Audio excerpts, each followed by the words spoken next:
참 우리는 하나님의 사랑을 무척이나 많이 받고 있는 사람들입니다. 하나님 사랑하는 마음으로 주의 보좌 앞에 나오신 여러분들 진심으로 환영하고 축복합니다. 우리 이 시간에도 온 마음을 다해서 하나님 찬양하면서 예배로 나아갈 마음 있으시지요? 예, 우리 함께 잠깐 기도하고 찬양으로 나아가겠습니다. 하나님 아버지, 부산에 참 몇 년 만에 이렇게 추운 날씨가 찾아왔는데 그 날씨도 하나님을 사랑하고 예배하기 원하는 우리의 마음을 꺾을 수 없습니다. 이 시간 주님 얼굴을 구하며 나온 주의 백성들에게 하나님 놀라운 은혜를 부어주시고 성령을 부어주시고 말씀하여 주셔서 오늘도 놀라운 주의 사랑의 말씀 듣고 하나님 만날 수 있는 귀한 은총을 허락하여 주시옵소서. 우리 예배하고 찬양할 때에 주님 이곳에 오셔서 우리와 함께 기뻐하시는 줄 믿사오니 하나님 홀로 영광받아 주옵소서. 우리 가운데 놀라운 일을 이루시며 하나님의 사랑과 은혜와 평강을 지금도 쏟아붓고 계신 주의 이름 높여드리며 감사드리며 우리 주 예수 그리스도의 이름으로 기도드립니다. 아멘. 우리 시간 함께 찬양할까요? 내 영혼은 안전합니다.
주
약속 안에서 내 영혼 편안해.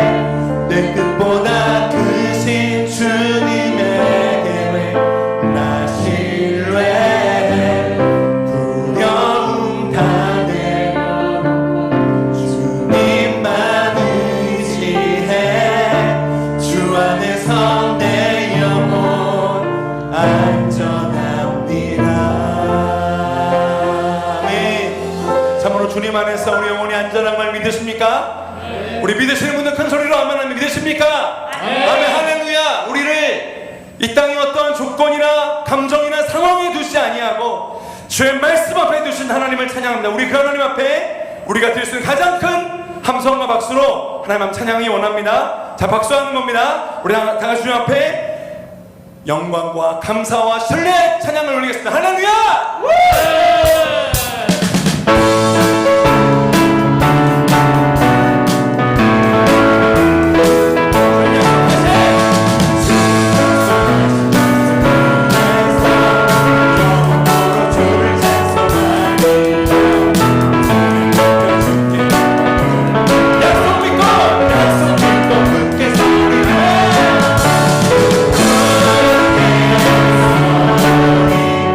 영원한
그러나 내 모든 것 주께 드립니다.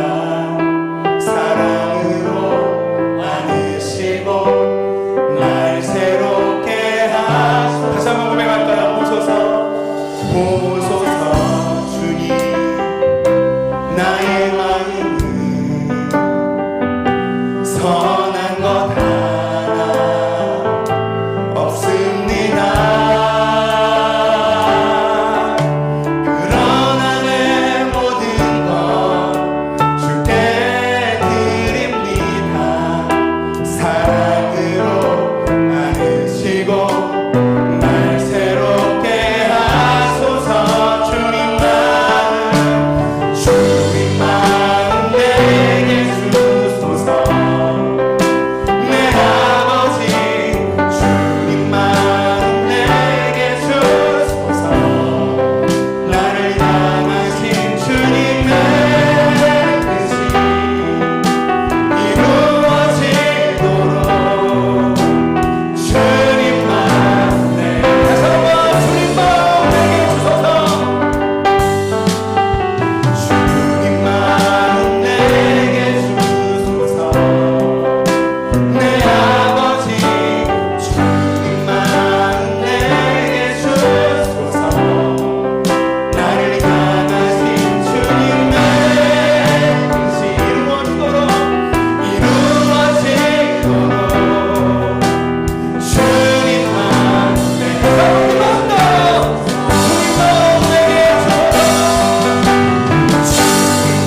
마음 내게 주소서. 내 아버지 주님 마음 내게 주소서. 나를 향하신 주님의 뜻이 이루어지도록 주님 마음 내게 주소서. 주님 마음 내게 주소서. 내 아버지 주님 마음 내게 주소서. 나를 향하신 주님의 뜻이 이루어지도록 주님 마음 내게 주소서.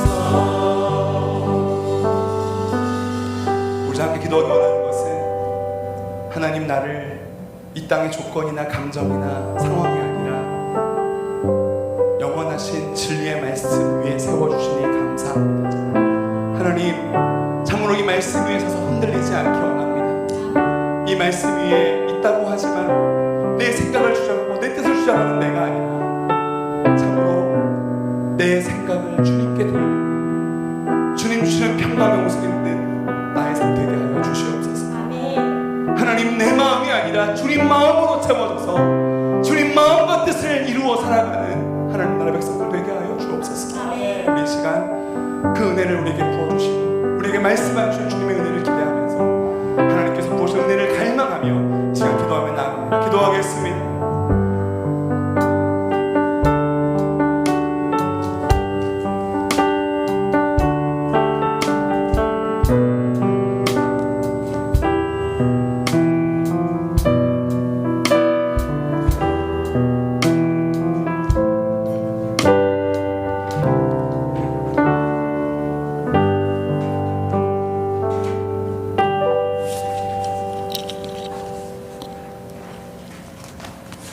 사랑과 은혜가 풍성하신 아버지 하나님, 은혜를 감사드립니다.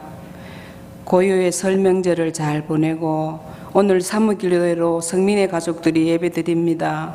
우리들의 믿음과 행동이 삶으로 날마다 변화되어 예수님을 닮아가게 하옵소서. 우리의 모습을 통해 사랑의 하나님이 이 세상에 보여지게 하시며 세상의 보물을 쌓는 것으로 만족하지 말게 하시고 흔들림 없고 앗아갈 수 없는 하늘나라에 우리의 보물을 쌓음으로써 참된 만족감이 흘러넘치게 하시고 우리가 알기 전에 하나님 아버지께서 먼저 우리를 찾으시고 부르시고 사랑해 주셔서 값없이 주신 사랑과 은혜에 감사드립니다. 이 시간 목사님 말씀 전하실 때 엘리사 갑절의 영광과 말씀과 강건한 체력으로 지켜주셔서 교회의 부흥과 우리의 마음속에 있는 욕심과 불평이 사라지고 감사가 넘치게 해주시며 최선을 다해 이 한 해도 성실히 열매 거둘 수 있는 성도님들이 되게 하여 주시옵소서. 하나님 아버지, 달란트 받은 자들처럼 착하고 충성된 자 되어서 하나님 보시기에 가장 작은 일이라도 비교하지 말고 성실히 최선을 다해 살아가는 우리 성민의 가족 되게 해주세요. 하나님 아버지, 다음 세대들을 기억해 주시고 지켜주셔서 그들로 인하여 이 나라와 이 민족과 이 땅의 교회들이 희망과 꿈을 갖게 해주세요. 또한 성민교회의 각 기관을 기억하시어 살아 움직이는 기관들이 되어 근동의 아버지를 알지 못하는 영혼들에게 하나님의 사랑과 은혜를 전하는 기관들 되게 해주시고 건강으로 고생하시는 성도님들 주님의 보혈로 깨끗게 치료하여 주시옵소서. 매일매일 우리를 사랑하시고 지켜주시는 예수님의 이름으로 감사기도 드리옵나이다. 아멘.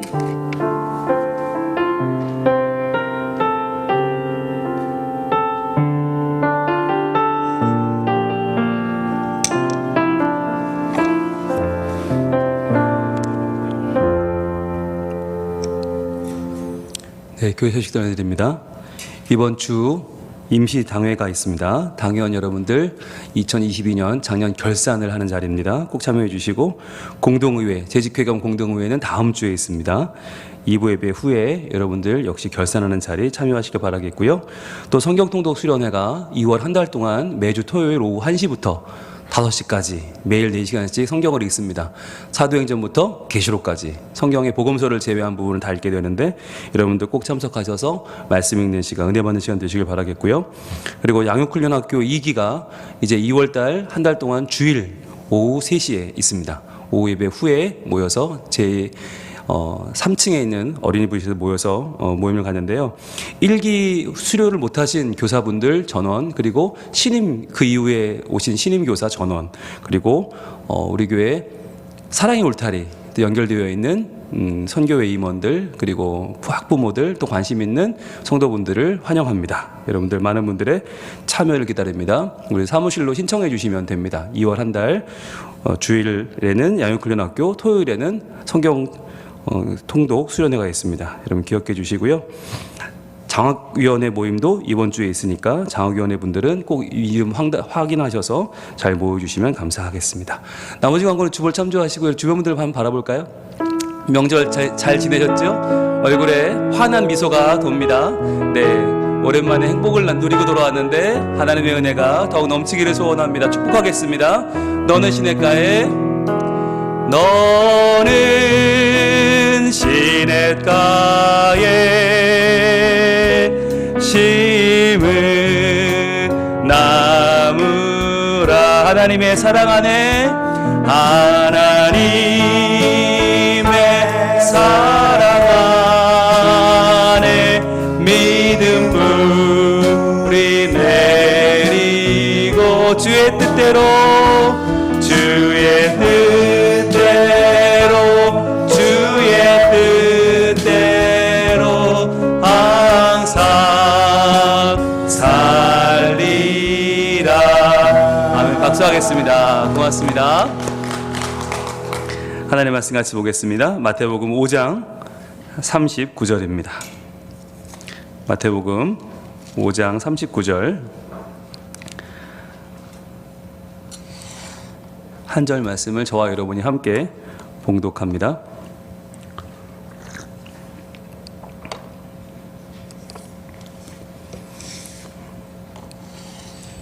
같이 있습니다. 시작. 나는 너희에게 이르노니 악한 자를 대적하지 말라. 누구든지 내 오른편 뺨을 치거든 왼편도 돌려대며. 아멘. 오늘은 마태복음 강해설교 229번째 시간입니다. 오늘은 왼편도 돌려대며. 왼편도 돌려대며라는 제목으로 하나님 말씀 증거하겠습니다. 우리가 지금 계속 예수님 말씀, 그 중에서도 산상수훈을 보고 있는데 참 하나하나의 말씀이 너무 귀하지만 또 우리가 이해할 수 없는 말씀들도 많이 나와요. 그 중에서 우리가 지금 보고 있는 마태복음 5장 39절 말씀은 정말 이해하기 어려운 말씀이에요. 아니, 왜 악한 자를 대적하지 말라고 하시는가? 아니, 왜 오른뺨 맞았으면 내가 2대 3대 갚아줘야지. 하나님은 왜 우리 구주 예수님의 말씀은 왼편도 돌려대라고 하시는가? 우리 이 말씀을 지금 우리가 참 어렵게 받고 있어요. 그런데 어렵지만 꼭 필요한 말씀이다. 이 말씀을 묵상하면서 저는 제가 살아온 날들을 돌아보게 됐어요. 예, 저는 나름 굉장히 괜찮은 목사인 줄 알았거든요. 네, 이만하면 괜찮다라고 생각하고 있다가 이 말씀을 대하면서 정말 아직 멀었구나 라고 하는 걸 깨달았어요. 그래서 말씀의 깊이를 만나면 우리의 영혼은 벽에 부딪히는 것처럼 때로는 낭망할 수밖에 없고 때로는 자신을 돌아보면서 끝없는 추락을 경험할 수밖에 없구나. 그런데 그 자리에서 예수님을 만날 수 있어요. 그리고 다시 올라올 수 있어요. 여러분, 그게 복이에요. 내가 늘 괜찮은 줄 알고 이만하면 좋아, 훌륭해 라고 생각하고 살아가다 보면 우리는 착각에 빠지는 거예요. 마냥 괜찮은 줄 알고. 그러다 보면 대인관계에서 항상 내가 상처받고 상처는 내가 주고 있으면서 내가 받는다고 생각하고 내가 혼자 상상 속에서 하는 거죠. 나만 혼자 옳고 나만 혼자 정직하고 나만 혼자 이 세상의 모든 아픔을 끌어안고 사는 것처럼. 그렇지 않은데 말이죠. 그래서 오늘 말씀은 우리를 있는 그대로의 모습을 돌아보게 하는, 우리 자신을 객관화시키는 말씀이라고 했어요. 그래서 우리가 지난주에 이 말씀 가운데 내 오른편 뺨을 치거든 이라고 하는 말씀을 봤었거든요. 자, 오른편 뺨을 맞았어요. 얼마나 기분 나빠요. 예, 그런데 당장 일어나서 정말 가만두지 않겠어 이래야 맞는 것 같은데 왜 주님은 우리한테 사랑하라고 하고 인내하라고 하고 이거 무슨 말씀인가, 이런다고 해서 그 사람 변화되는 것도 아닌데 괜히 우리만 손해보는 짓을 예수님 왜 시키는 것일까라고 하는 것을 지난주에 3가지로 생각해 봤습니다. 첫 번째는 나 중심의 말씀 이해를 멈추라는 거였죠. 우리는 항상 나 중심이다 보니까 나만 항상 억울하고 나만 항상 나는 잘했는데, 나는 깨끗한데, 나는 정직한데 왜 나한테만 이런 피해가 올까. 그런데 그렇지 않다고 했어요. 알고 보면 내가 상처를 더 많이 줄 수 있고, 알고 보면 내가 악당이고 내가 악한 자란 말이죠. 여러분, 그걸 깨닫지 못하면 우리는 평생을 남 탓하며 살 수밖에 없다. 태어나면서 우리 집안 탓, 부모 탓 많이 했잖아요. 이런 집 구석 태어나서 내가 말이야 이렇게 산다고. 그런데 결혼하면 또 아내 탓, 남편 탓을 해요. 또 애 낳고 나면 또 자식 탓을 해요.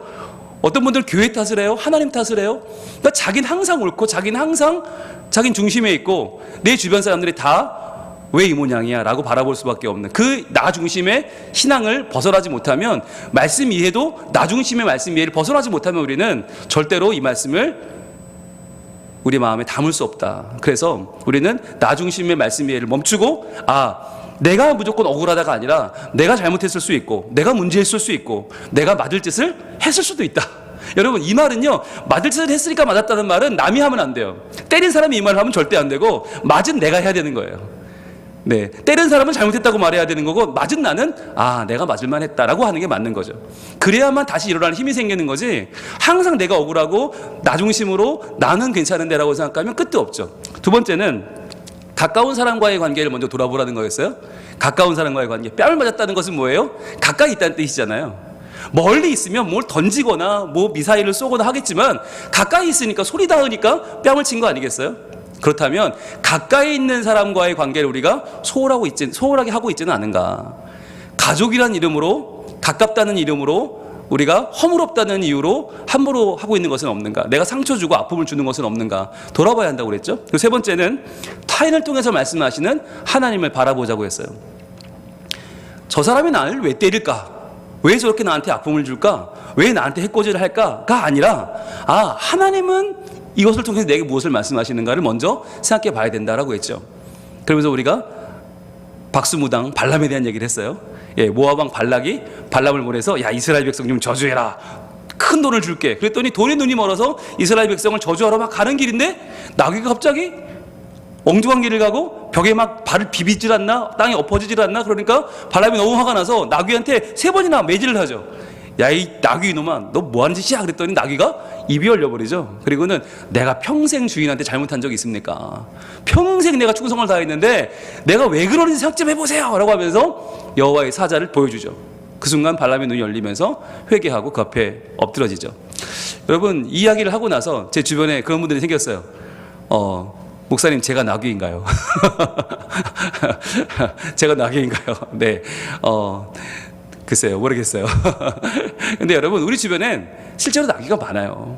하나님께서 내게 깨닫게 하시려고, 내 눈을 열어주시려고 나에게 활용하시는 나귀들이 많을 수 있다. 네, 때로는 내 남편일 수 있고, 때로는 내 자녀일 수 있고, 내 아내일 수 있고, 내 가장 친한 사람일 수도 있어요. 그런데 그 사람이 왜 나한테 이렇게 할까가 아니라 하나님이 왜 나에게 이런 상황을 허락하시는가를 먼저 생각해 보는 것이 중요하다. 그래서 나만 억울해, 나만 힘들어, 나만 맞았어, 이렇게 생각하면요, 문제는 해결되지 않아요. 그러나 그 문제 가운데에서 자신을 돌아보는 사람, 내 자신의 객관적인 모습을 볼 줄 아는 사람만이 이 말씀을 온전히 받을 수 있다라는 말씀을 지난주에 나눴습니다.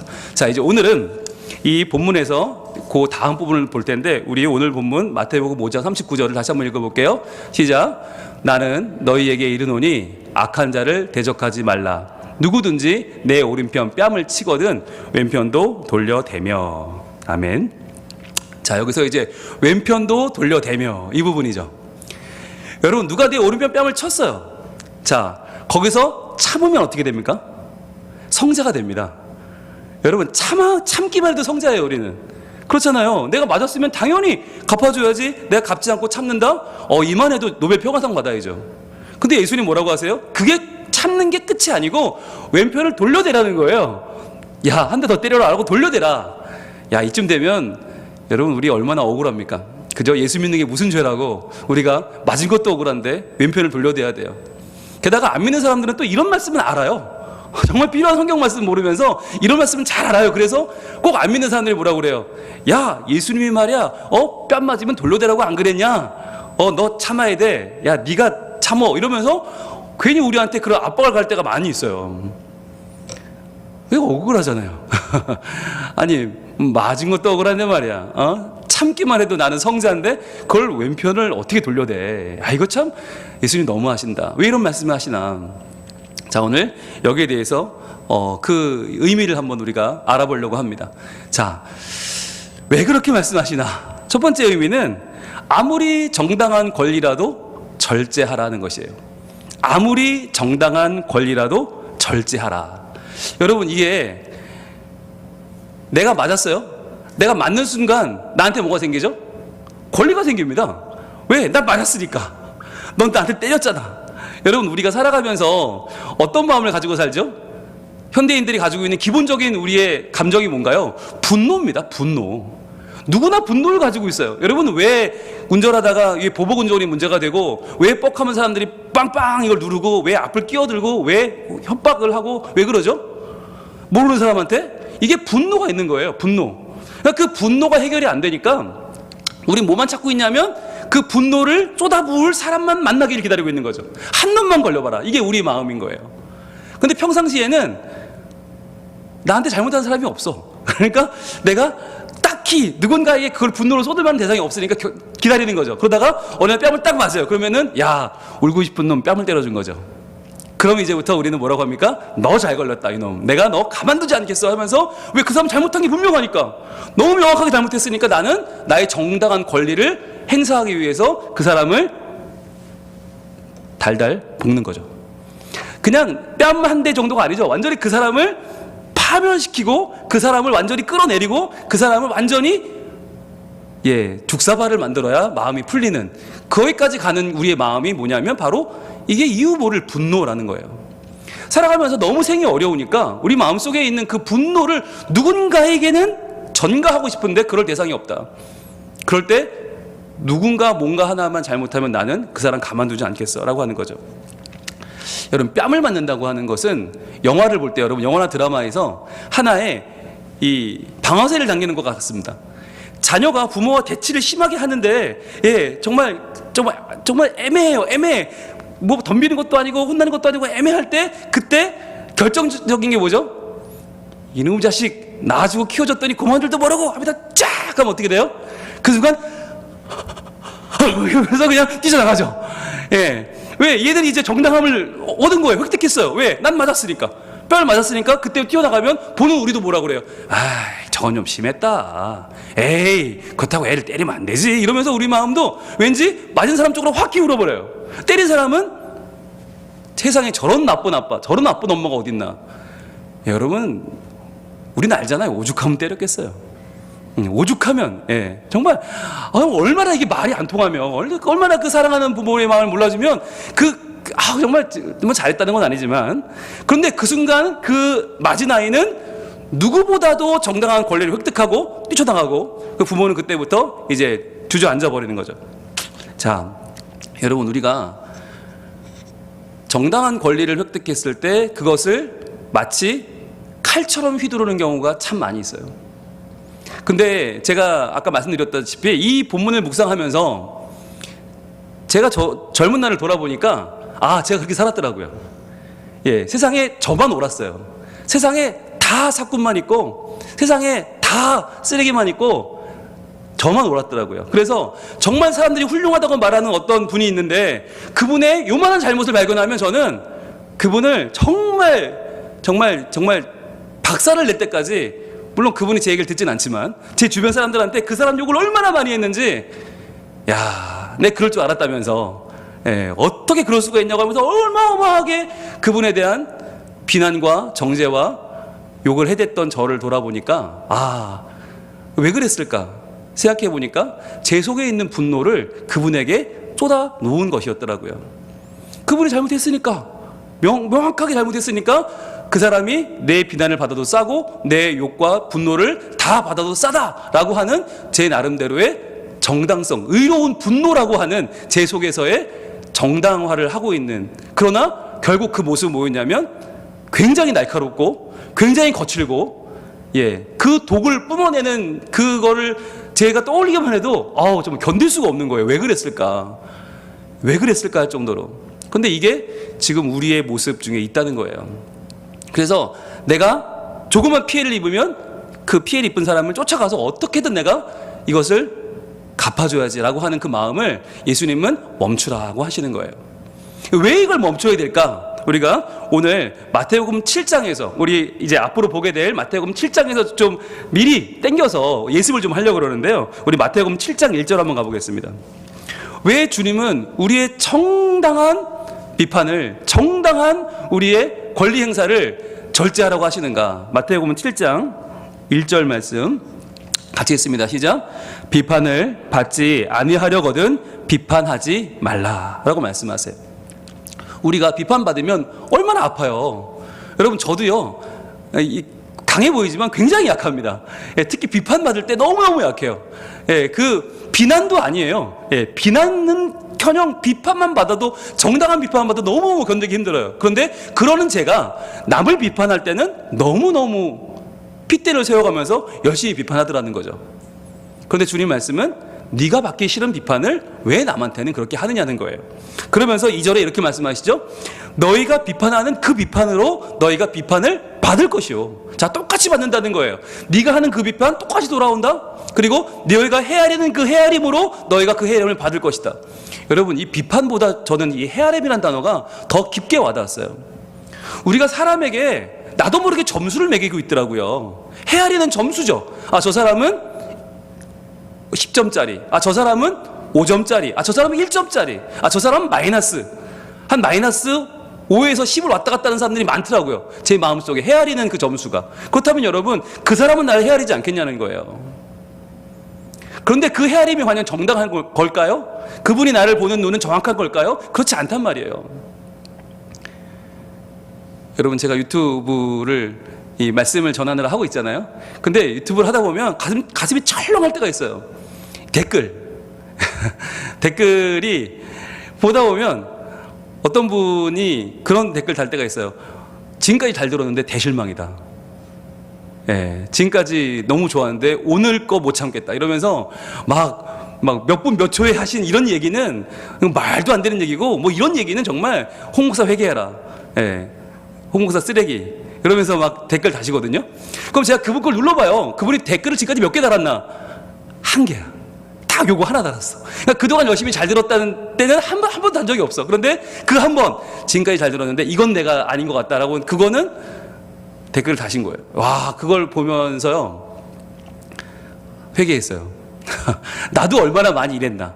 나도 얼마나 많이 은혜 받고 좋아하고 정말 영향받고 얼마나 존경해왔던 한 분이 조금만 잘못을 하면 그걸 물어뜯지 못해서 안달을 하고, 그걸 내가 지적하지 못해서 안달을 하고, 그걸 내가 비판하고 헤아렸던 저의 모습이 너무 부끄럽더라고요. 그래서 제가 그런 댓글을 보면 할 말이 없어요. 그래서 대응을 하지 않아요. 네, 참 이 사람이 살아가는 게 그렇더라고요. 당해보기 전까지 모르더라고요. 예, 저도 당하기 전에 몰랐어요. 네, 담임 목사 되기 전에 몰랐어요. 예, 담임 목사가 어떤 입장인지 몰랐어요. 그래서 부목사한테 열심히 욕했어요. 부목사한테 내내 이 담임들은 말이야 한국 교회는 안 되고 막 그랬어요. 근데 돼 보니까 쉽지 않더라고요. 그러면서 이 어려운 일을 저는 해내고 있는 목사님들이 너무 존경스러운 거예요. 그래서 이제는 바뀌었어요. 이제 한 10년 한 교회에서 목회한 분들은요, 제가 눈을 마주칠 수가 없어요. 너무 존경스러워서. 그래서 제가 저희 어머니한테 그랬어요. 저희 어머니가 얼마 전에 저희 형 육군 준장 별 달고 축하한다고 떡 내셨거든요. 근데 그 어머니가 저 담임 됐을 때 떡을 안 내셨어요. 그래서 어머니가 아직 모르시는구나. 아직 모르시는구나. 제가 이번에 가서 그랬어요. 어머니 저 10년 차 되면 떡 내세요. 예, 담임 10년 아무나 하는 게 아닙니다. 그래서 제가 이거 너무 어려워요. 이거 되면 어머니 떡 내십시오. 제가 그랬어요.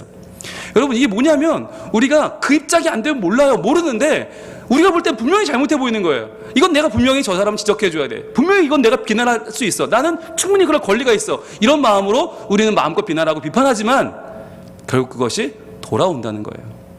다 돌아오는구나. 다 돌아오는구나. 그래서 저는 제가 이렇게 유명해질 줄 몰랐어요. 그래서 유명한 분들 다 까고 다녔어요. 네, 이분은 저래서 안 되고 저분은 저래서 안 되고 저래서 안 되고 다 깠어요.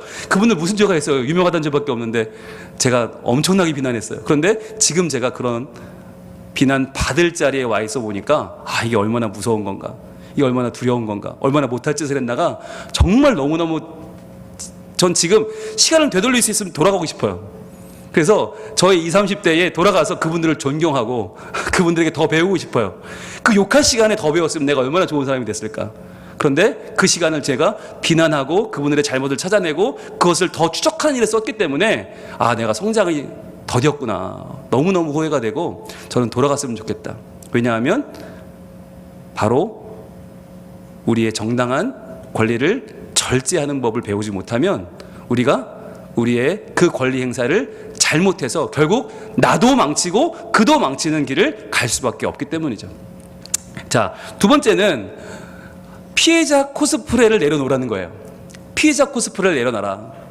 여러분, 우리가 오른편 뺨을 맞았어요? 맞으면 뭐가 되죠? 그 순간 난 뭐가 됩니까? 피해자가 됩니다. 여러분, 이게 무서운 말이더라고요. 내가 피해자면 때린 사람 뭐가 돼요? 가해자가 됩니다. 여러분, 이게 가해자, 피해자란 말이 그냥 쓰면 별말 아닌 것 같은데 정작 내가 가해자가 되면요, 이거 어마어마한 삶에 큰 부담이 됩니다. 예, 너무 큰 부담이 됩니다. 제가 아는 분 한 분이 얼마 전에 마트를 갔다가, 마트 카트 있잖아요. 물건 싣는 카트. 그거 물건 다 꺼내고 빈 카트 갖다 놓으려고 가다가 옆에 세워놓은 차에 이 바퀴가 이렇게 돌면서 살짝 부딪혔어요. 근데 뭐 세게 부딪힌 거니까 그냥 살짝 닿았어요. 어디 닿았는지 보이지도 않아. 그 차주분이 나와서 물티슈로 닦으니까 어디를 이렇게 틈도 없더래요. 근데 차는 뭐 굉장히 낡은 차인데 흠이 뭐 5만 군데 있는데 그거 하나 보이지도 않는 그 틈이 났는데 그분이 딱 내리면서 한마디 했대요. 그 한마디에 모든 게 바뀌어버렸어요. 뭘까요? 그 한마디, 보험 접수하세요. 그러더래요. 보험 접수하세요 소리 하는 순간에 이게 뭐가 됐죠?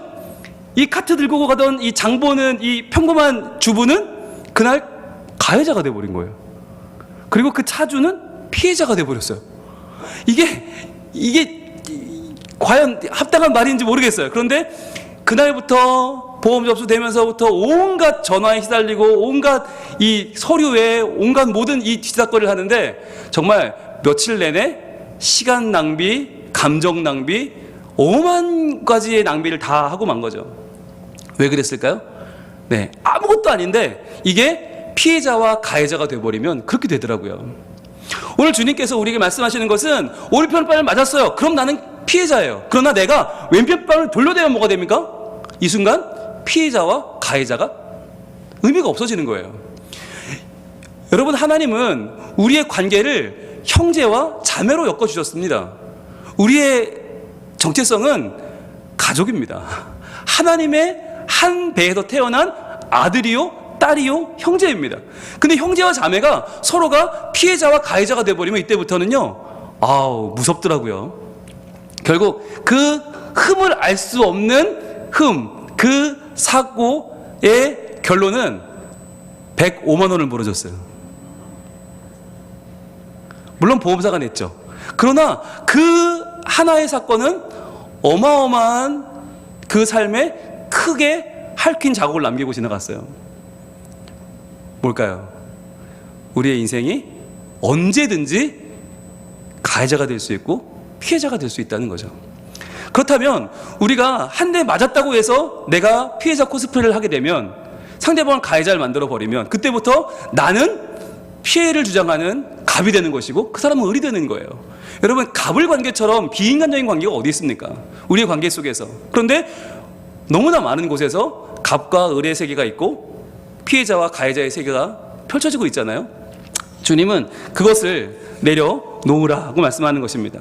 그래서 우리가 가질 정체성은 피해자와 가해자가 아니다. 우리의 정체성은 어디까지나 형제요 자매고 우리의 정체성은 하나님의 자녀다. 자, 그래서 오늘 우리가 아까 예습했던 마태복음 7장으로 한번 가보면요, 12절 말씀 봅니다. 마태복음 7장 12절에 우리 주님 이렇게 말씀을 하십니다. 이것을 황금률이라고도 부르더라고요. 마태복음 7장 12절 같이 읽습니다. 시작. 그러므로 무엇이든지 남에게 대접을 받고자 하는 대로 너희도 남을 대접하라. 이것이 율법이요 선지자니라. 아멘. 돌아보면 저도 그런 적이 있어요. 저도 운전을 하다가 정말 너무 피곤해서 정말 깜빡 졸았는데 앞에 차를 꽁 박은 거예요. 아우, 뭐 큰일 났다. 그래서 화급히 내렸는데 그 앞에 분 얘기가 많이 피곤하셨나 봐요. 네, 힘내시고 화이팅. 그리고 가시더라고요. 아우, 그 순간에 여러분, 저는 천사를 봤습니다. 네, 예수님 얼굴을 저는 봤어요. 얼마나 두려운 마음으로 내렸는데 그분의 한마디는 진짜 너무너무 컸어요. 그래서 제가 어떻게 할까요? 예, 혹시 누가 제 뒤를 콩 박으면 저도 그렇게 하려고요. 네, 아직 기회가 없었어요. 아직 받아주지가 않아서 누군가가 받으면, 물론 뭐 세게 받으면 좀 생각해 봐야겠지만 딱 저만큼 받으면, 딱 저만큼 그냥 이렇게 가다가 딱 받으면 한 번은 해보고 싶어요. 많이 피곤하셨군요. 힘내세요. 여기 하트. 이거 한번 해보고 싶어요. 이거 한번 해보고 싶어. 그리고 가능하면, 예, 혹시 교회 다니시나요? 예수 믿으세요? 이거 한번 해보고 싶은 거예요. 너무 해보고 싶어. 근데 여러분, 이게 뭐냐면 받아본 사람만 아는 거예요. 이거 절대 이거 안 받아본 사람 모릅니다. 근데 이 사랑을 받아보면, 이 배려를 받아보면 이게 너무 귀한 거예요. 여러분, 어떻게 대접받고 싶으세요? 여러분이 어떤 대접 받고 싶으세요? 여러분이 깜빡 졸아 부딪혔는데 뛰어나와서 그냥 들어 누우면서 목 잡고 이렇게 나와가지고 이러면서 우리 아버지가 검사고 뭐 우리 삼촌이 뭐 이러면서 야, 이거 정말 큰일 났구나, 이런 사태를 당하길 원하세요? 아니면 피곤하시구나, 화이팅, 여러분 이걸 원하세요? 우리의 바람은 항상 똑같은데 우리의 행동은 다르잖아요. 왜 다르냐? 내가 대접받고자 하는 대로 대접하지 않기 때문에 그런 것이라는 거죠. 그래서 우리가 참 예수님의 이 말씀을 들을 때 뺨을 맞은 사람 입장에서는 당연히 돌려대기 어렵죠. 이거 말도 안 되죠. 그러나 내가 실수로 정말 너무너무 화가 나서 상대방을 때렸는데 그 사람이 씩 웃으면서 왼쪽 보면 돌려대. 그러면서 많이 화났구나. 오늘 감정이 좀 격하구나. 한 대 더 쳐. 그래, 더 쳐라. 이렇게 나오면 어떻게 되겠어요? 얼마나 고맙겠어요. 예, 한번 치고 나서 우리 마음이 얼마나 쫄리겠어요. 큰일 났다. 저 고소하면 어떡하지? 전치 2주 나오면 난 이게 합의가 되려나? 이런 마음을 갖고 있는데 많이 힘들었구나. 너 요즘 많이 힘들구나. 야, 한 대 더 쳐라. 그래, 끝내자. 얼마나 좋겠어요. 여러분, 이게 우리가 어떤 대접을 받고 싶은가를 떠올리면 어떤 대접을 해야 되는지는 너무 명확한 거예요. 너무 선명한 거예요. 자, 세 번째, 제일 마지막, 제일 중요한 겁니다. 세 번째, 우리 함께 따라 이거 읽어봅시다. 시작. 내 삶의 주도권을 주님께 내어드리라 하는 것이에요. 여러분, 이게 너무너무 중요한 거예요. 주도권이 너무 중요해요. 여러분, 내 삶의 주도권을 세상은 뭐라고 말하죠? 네가 가지라고 말해요. 야, 네 삶의 주도권을 네가 가져. 그래야 네 삶이 편하고 네 삶이 그래야 성공하는 거야 라고 말합니다. 그런데 상대방에게 내 오른편을 맞아요. 그럼 그 순간에 주도권을 누가 갖고 있는 거예요? 그 사람 갖고 있는 거 아니에요. 나는 아무 조치도 못하고 맞았고 그 사람이 때렸으니까 내 인생의 주도권이 마치 빼앗긴 것 같아요. 그러니까 우리는 어떻게 해요? 그 주도권을 찾아가려고 그런단 말이죠. 그거 찾아가려면 어떻게 해요? 내가 맞은 만큼 갚아주든지 어떻게든 내가 행동을 취해서 액션을 취해서 그 사람을 끌어내려야 주도권을 되찾아온다고 우리는 생각하는 거예요. 그래서 세상의 법칙은 야, 왜 맞고 다녀? 네가 때려. 네가 좁혀서 가만두지 마. 다시는 못 그러게 만들어. 이게 세상의 법칙이에요. 그런데 여러분, 주님 뭐라고 말씀하십니까? 왼편을 돌려대라는 말은 뭐냐면 너의 주도권을 내려놓으란 얘기예요. 이 참 어려운 얘기예요. 내 인생인데 내 인생 주도권을 내가 주는 게 뭐가 잘못됐어요? 근데 주님은 그걸 내려놓으라고 말씀하시는 거예요. 왜 그럴까? 여러분, 내가 내 인생의 주도권을 주는 게 왜 잘못됐을까요? 그게 왜 문제일까요? 왜 문제냐면 우리가 다른 사람의 관계에서 내가 내 인생 주도권을 주려고 하면 반드시 그 습성은 어디로 연결되느냐? 내가 하나님과의 관계를 맺을 때도 연결돼요. 똑같이 연결돼서 내가 하나님과의 관계를 맺을 때조차도 내가 주도권을 내어드리기보다는 내가 붙잡고 가려고 하는 그 습성이 나를 계속해서 이끌고 간단 말이에요. 그래서 기도를 하는데도 내 주장을 계속해서 세뇌시키는 거예요. 하나님께. 하나님, 제 말씀 들으셔야 돼요. 하나님, 이렇게 돼야 됩니다. 이렇게 안 되면 큰일 납니다. 이렇게 안 되면 하나님도 아닌 겁니다. 라고 하면서 하나님 협박하는 거죠. 이게 뭐예요? 내 주도권을 내어드리지 않는 거예요. 근데 기도를 하면서 내 주도권을 내어드리는 기도라면 아버지 뜻대로 되기를 원합니다. 아버지 말씀대로 되기를 원합니다. 주님, 제가 주인이 아니라 하나님이 주인이십니다. 라고 고백하면 어떻게 되겠어요? 그 인생은 올바른 방향으로 가게 되어 있죠. 얼마나 많은 경우에 우리가 이 기도는 이렇게 하면 안 되라는 걸 알면서도 계속해서 내 바램만 쏟아놓고 내 욕심만을 구하는 이유는 뭡니까? 그게 내 몸에 배버린 거예요. 이게 사람들과 하던 그 방식이 내 몸에 완전히 배어버려서 하나님과의 관계에서도 그것이 고쳐지질 않는 거예요. 여러분, 세상에서 왕노릇하다가 하나님 앞에서 종이 될 수는 없습니다. 사람들과의 관계를 올바로 하지 못하고 이 관계가 항상 내가 갑이야, 항상 나는 오라, 항상 나는 높아, 항상 나는 이겨. 그러면 하나님 앞에서도 나는 이기려고 든단 말이에요. 이게 조절이 잘 안 돼요, 우리 인간은. 그래서 주님 뭐라고 하시느냐? 오늘 오른편 맞았냐? 그래, 왼편을 돌려 대어주어라. 그게 너의 주도권을 한 번 내려놓는 그 훈련이 너의 인격을 온전히 만들 것이고, 더 중요한 건 네가 하나님과의 관계를 해나갈 때 너무너무 중요한 너의 주도권을 내어드리는 훈련이 될 것이다 라고 말씀하시는 것입니다. 여러분, 이게 힘듭니다. 나이 들수록 힘듭니다. 인정받는 자리에 오를수록 힘듭니다. 존경받고 존중받는 자리에 오를수록 이 주도권을 내려놓는 건 너무너무 어려워요. 어떻게 여기까지 왔는데, 내가 어떻게 여기까지 피땀 흘려 자수성가 여기까지 왔는데 이걸 내가 내어줘? 그럼 다 뺏게 된 것 같은 거예요. 절대 못 놓지. 그러다 보면요, 하나님 앞에서도 내가 하나님 되려고 하는 잘못된 신앙의 삐뚤어진 모습을 주장할 때가 너무 많이 있다는 하는 것이에요. 그래서 오늘 주님은 우리에게 말씀하십니다. 오른편 맞았냐? 힘들지, 분하지, 화나지. 잠시만 기다려봐봐. 너의 찾아오고 싶은 그 주도권을 잠시만 내려놔. 그리고 왼편도 돌려대봐봐. 그러면 아마 네가 기대하지 못했던 놀라운 일이 일어날 거야. 그리고 네가 내 말에 순종해서 왼편 뺨을 댈 때, 그때부터는 내가 너의 삶을 인도해 갈 거야. 왜? 네가 주도권을 나에게 맡겼으니까. 네가 쥐고 가는 주도권은 내가 손대지 않아. 그건 네 거니까. 하지만 네가 나에게 주도권을 내어줄 때 내가 역사할 거야. 오른편 뺨 맞았냐? 분하냐? 원통하냐? 내 말대로 해봐. 그러면 내가 너의 인생을 이끌어 갈 거야. 주님 말씀하시는 거죠. 오늘 마태복음 7장 예습에서 제일 중요한 부분 가겠습니다. 21절부터 봅니다. 마태복음 7장 21절로 23절 말씀인데, 21절, 나더러 주여 주여 하는 자마다, 이 사람들은 누구겠어요? 주로 목사, 장로, 권사, 집사, 오래 믿은 사람이죠. 선지자, 사도 이런 사람이죠. 주여 주여 하는 자마다 다 천국에 들어갈 것이 아니요. 다 못 간대요. 그럼 누가 가냐? 다만 하늘에 계신 내 아버지의 뜻대로 행하는 자라야 들어가리라. 이게 뭐예요? 주도권이에요. 우리가 내 주도권을 잡고 살면 주여 주여 아무리 해도 천국 못 가요. 그런데 하늘에 계신 내 아버지의 뜻대로, 즉 주도권을 내어드리면, 주도권을 하나님께 내어드리면 그 사람은 천국 갈 수 있다는 거예요. 하나님이 그런 사람은 인정하고 받아주신다는 거죠. 자, 22절입니다.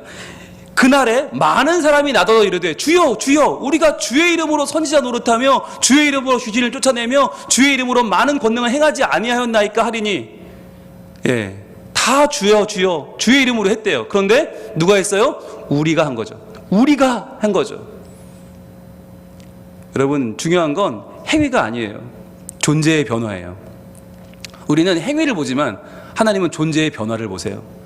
존재가 변화되지 않았는데 주의 이름으로 계속 뭔가를, 놀라운 일들을 해내는 그 모습만 보면 우리는 대단해 보이죠. 엄청나 보이죠. 그러나 우리의 존재의 변화를 보고 계시는 하나님은, 야, 저거 주도권을 하나도 내주지 않았네? 지가 다 쥐고 하고 있네? 그러면 하나님께는 그게 아무런 의미가 없다는 거예요. 그래서 뭐라고 말씀하십니까? 23절입니다. 이렇게 말씀하십니다. 그때에 내가 그들에게 밝히 말하되, 분명하게 말하는데 내가 너희를 도무지 알지 못하니 불법을 행하는 자들아 내게서 떠나가라 하리라. 무서운 말씀이죠. 아니, 귀신 쫓아내고 복음 전하고 놀라운 일을 했는데, 교회를 세웠는데 하나님 모른대요. 왜요? 주도권을 내어주지 않았기 때문에. 우리가 다 쥐고, 내가 다 쥐고, 내 좋은 일을 내 목표대로, 내 욕심대로 이룬 것은 하나님 앞에서는 무효다라고 하는 거예요. 여러분, 오늘 우리가 이 말씀을 받으면서 오른편 뼈 맞으면 왼편 돌아대는 거, 이거 정말 단순해 보이잖아요. 이거 아무것도 아닌 것 같아요. 그런데 여기에 결국은 우리의 삶의 주도권이 달려있다. 과연 내 주도권을 내가 주일 것인가? 내가 주장할 것인가? 아니면 주님께 내어드릴 것인가? 그래서 하나님이 주장하시는 내 삶을 살 것인가? 여러분, 우리 인생의 중요한 변화의 갈림길에 우리가 서 있습니다. 어떻게 하실 겁니까? 여러분, 여기서 오늘 우리가 우리 주님께 우리의 있는 모습 그대로 나가기를 소원합니다. 그래서 보소서 주님, 나의 마음을 선한 것 하나도 없습니다. 주님 다 아시죠? 주님 다 보시죠? 저요, 이 말씀 절대 못해요. 저요, 이 말씀, 아우, 정말 저는 치가 떨려요. 왜 이런 말씀 하셔가지고 사람 곤란하게 만들고 그러세요? 주님, 저 이거 절대 안 할 거니까 저 절대 시키지 마세요. 이런 마음이 있단 말이에요. 그런데 그 마음인 우리에게 주님은 오늘도 말씀하세요. 야, 오른편 뺨 맞았냐? 그래, 그렇게 좋은 기회가 잡은 거 같냐? 한 건 잡은 거 같냐? 이제 확 베껴먹고 싶냐? 아니, 그러는 거 아니다. 네 권리 그거 정당한 거 아니다. 너의 분노 의로운 거 아니다. 그거 함부로 쓰지 말고 도리어 피해자랍시고 남 가해자 만들지 말고 네 인생의 주도권 나에게 주지 않을래? 그럼 내가 정말 잘 쓸 텐데, 내가 네 인생 정말 잘 이끌어갈 텐데, 정말 멋지게 만들어 볼 텐데, 너 나중에 후회하는 날 온다. 너 그렇게 살다가 분명히 후회한다. 네 인생의 주도권 네 거 아니다. 내려놔. 주님 말씀하시는 거예요. 이 시간 여러분, 잘하려는 마음도 내려놓으시면 좋겠어요. 잘하려고, 뭔가 해보려고, 뭔가 이루어보려고, 뭔가 대단하고 해보려고 다 내려놓으세요. 내 인생의 주도권은 주님께 있습니다. 주님 마음 내게 주시고, 그 주님 마음으로 내게 사랑을 가르치시고 성령의 임재로 나를 변화시켜 주셔서 행동이 아니라 존재의 변화를 내 인생의 목표로 삼고 살아가는 인생이 되게 하여 주시옵소서. 우리 같이 우리 찬양하겠습니다. 보소서 주님, 보소서 주님, 나의 마음을 선한 것 하나 없습니다. 그러나 내 모든 것 주께 드립니다. 안으시고 날 새롭게 다시 한번 보소서 주님, 보소서 주님. 나의 마음을 선한 것 하나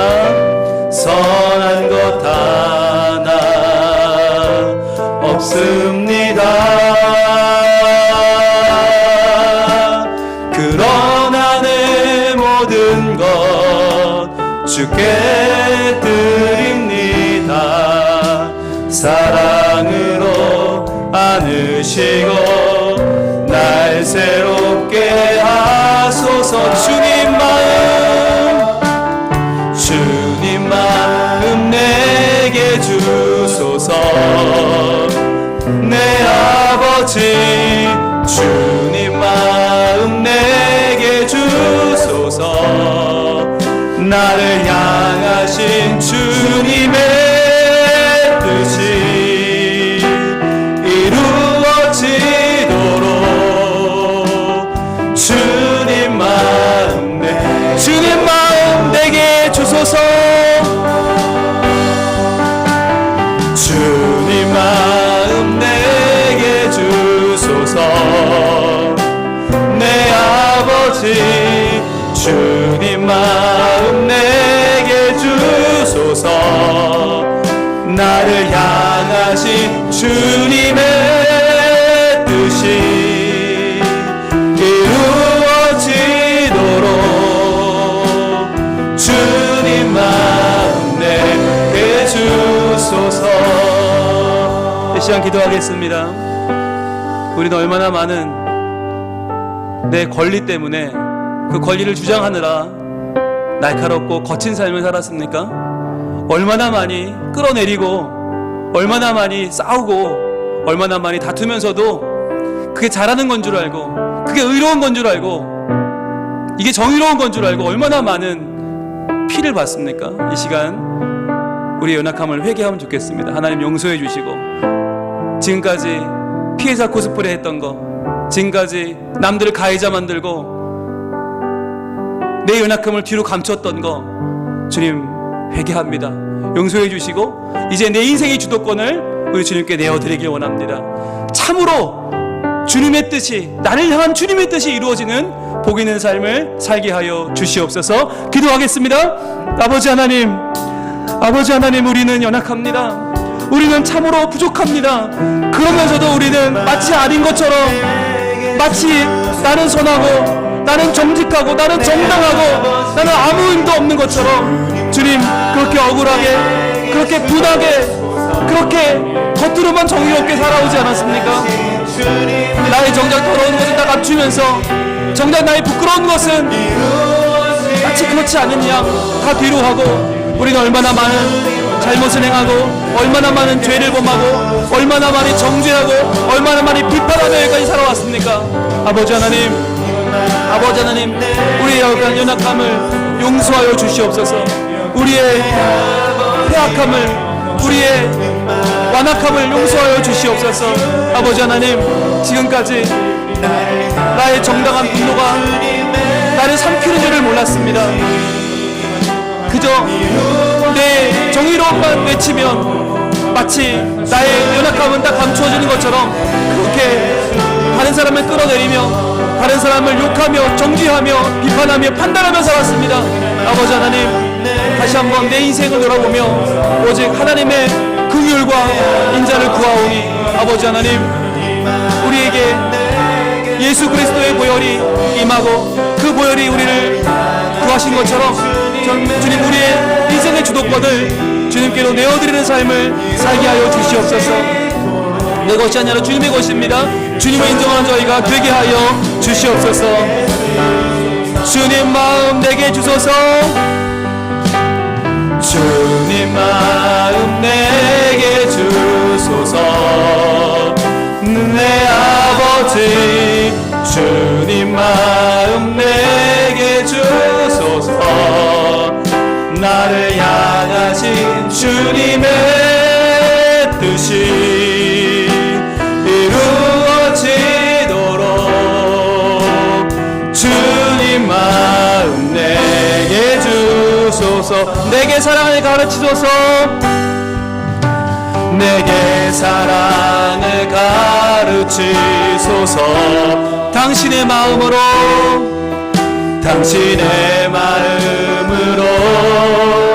용서하게 하소서. 주의 성령 내게 채우사 주의 일 가게 하소서. 주님 당신 마음 주소서. 주의 성령 내게 채우사 주의 성령 내게 채우사 주의 길 가게 하소서. 주님 당신 마음 주소서. 고백합니다. 주님 마음 내게 주소서. 내 아버지 주님 마음 내게 주소서. 나를 향하신 주님의 뜻이 이루어지도록 주님 마음 내게 주소서. 오 주님, 저희는 오른편 뺨을 한 대 맞으면 그래 너 잘 걸렸다, 너 한번 죽어봐라, 우리의 모든 분노를 거기에다 쏟아붓고도 모자람이 없는 패역하고 완악한 인생입니다. 주님, 분노에 차서 왜 분노하는 줄도 모르고 못난 내 모습 돌아보지 못하고 함부로 살았던 우리의 삶을 고백하오니 용서하여 주시옵소서. 너무 아무렇지 않게 내가 피해자 되고 상대방을 가해자 만들었던 우리들, 그래서 내가 갑이 되고 상대방을 을을 만들기를 기뻐했던 우리의 삶을 용서하여 주시고 이제 우리의 모든 주도권을 우리 주님께 내어드리오니 주님 받아 주시옵소서. 이제는 오른편 뺨을 맞으면 왼편 뺨을 돌려대어 내 삶의 주도권을 주님께 맡길 때 과연 어떤 일이 벌어지는지 바라보는 믿음을 우리에게 허락하여 주시옵소서. 아무 일도 벌어지지 않을 거야, 아니 더 나빠질 거야 라고 하는 우리의 생각을 내려놓고 우리 주님의 말씀에 순종하며 우리의 삶을 내어드리는 삶을 기꺼이 살게 하여 주시옵소서.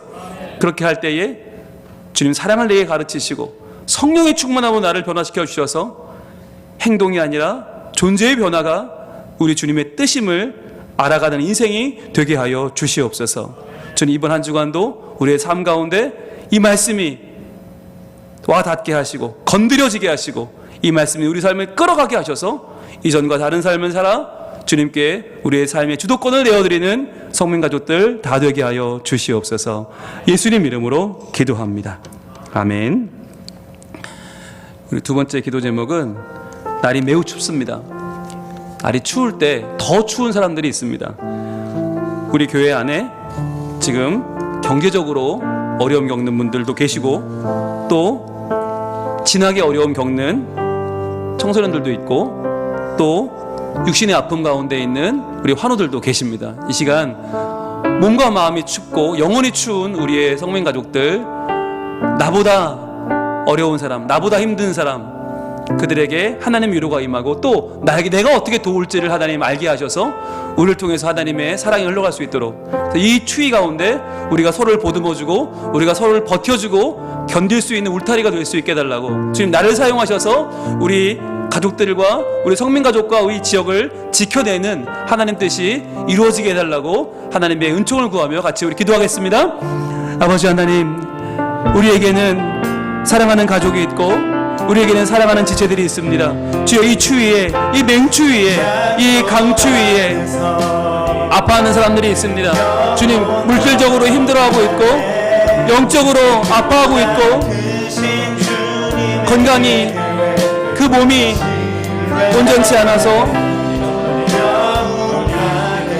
하나님께 부르짖고 있는 연약한 심령들이 있습니다.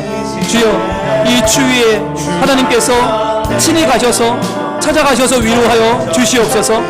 또한 주님, 우리를 사용하셔서 우리를 통해서 그 상처받은 마음이 찢겨지길 원하고 우리를 통해서 그 그 아픈 마음이 회복되기를 원합니다. 주님, 우리를 사용하여 주시옵소서. 주님, 우리를 사용하여 주시옵소서. 주님, 우리를 사용하여 주시옵소서. 그리하여 주님, 우리를 통해서 그 마음의 위로를 얻고 새 소망을 얻을 수 있도록 아버지 하나님 지켜주시기만을 원합니다. 아버지 하나님, 하나님께서 우리의 연약함을 아시오니 주님, 그 한 명 한 명의 하나님의 지체들, 귀한 하나님의 종들 찾아가셔서 하나님의 아들과 딸들에게 하나님의 은총을 베풀어 주시고 하나님이 도와주셔서 하나님의 넘치는 사랑으로 그들의 삶을 인도하여 주시고, 주여, 비록 연약하지만 부족하지만 그들의 삶이 온전히 하나님 안에서 회복되고 주님 치유를 얻고 그 삶의 길을 찾아 걸어갈 수 있도록 주여 그 삶을 인도하여 주시옵소서. 도와주시기만을 원합니다. 아버지 하나님, 도와주시고 인도하시고 함께하여 주시옵소서.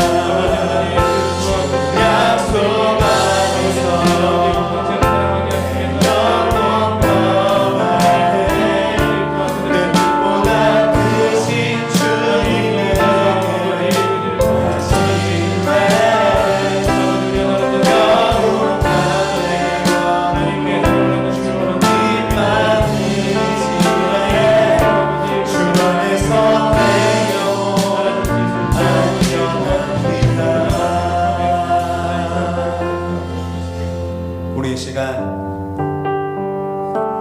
우리가 살아가는 이 세상 가운데 아직 예수 그리스도를 몰라서, 하나님이 베푸시는 그 놀라운 구원의 은혜를 몰라서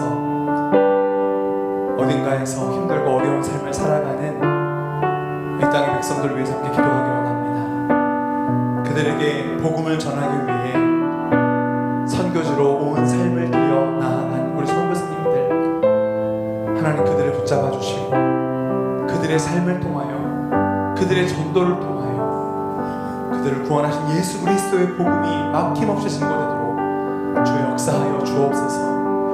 우리 선교사들의 상인들의 삶을 주님께서 기억하시고 하나님 그 삶을 복음의 생명력으로 충만하게 부어주셔서 정말 그들이 전하는 그 복음이 열매를 맺고 알지 못하던 예수 그리스도를 알게 되고 하나님의 놀라운 사랑을 경험하게 되는 놀라운 일들, 그 선교의 역사들이 있게 하여 주시옵소서.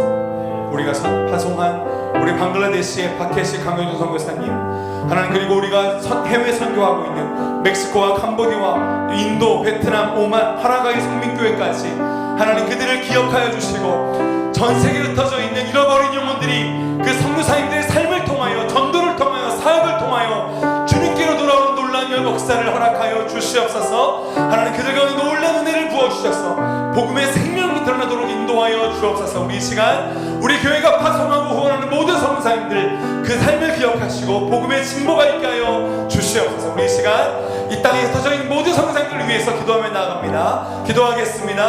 아버지 하나님 감사합니다. 아버지 하나님, 이 땅에 하나님 한 분 몰라서 예수 그리스도의 그 십자가 사랑을 몰라서 죽어가고 있는 수없이 많은 영혼들이 있습니다. 하나님을 사랑하지 못하고 전한 죄가 없어서 받지 못하는 수없이 많은 사람들이 있습니다. 하나님, 우리가 또 캄보디아 선교를 준비하고 있는 가운데 있사온데 하나님 참으로 그 복음의 능력과 아름다운 하나님의 생명력이 그들 가운데 증거되기를 원합니다. 아버지, 우리 교회가 파송한 방문의 시간을 기억하여 주시고 가장 붙잡아 주셔서 하나님 복음의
기도하시다가 우리 자유롭게 집으로 돌아가시길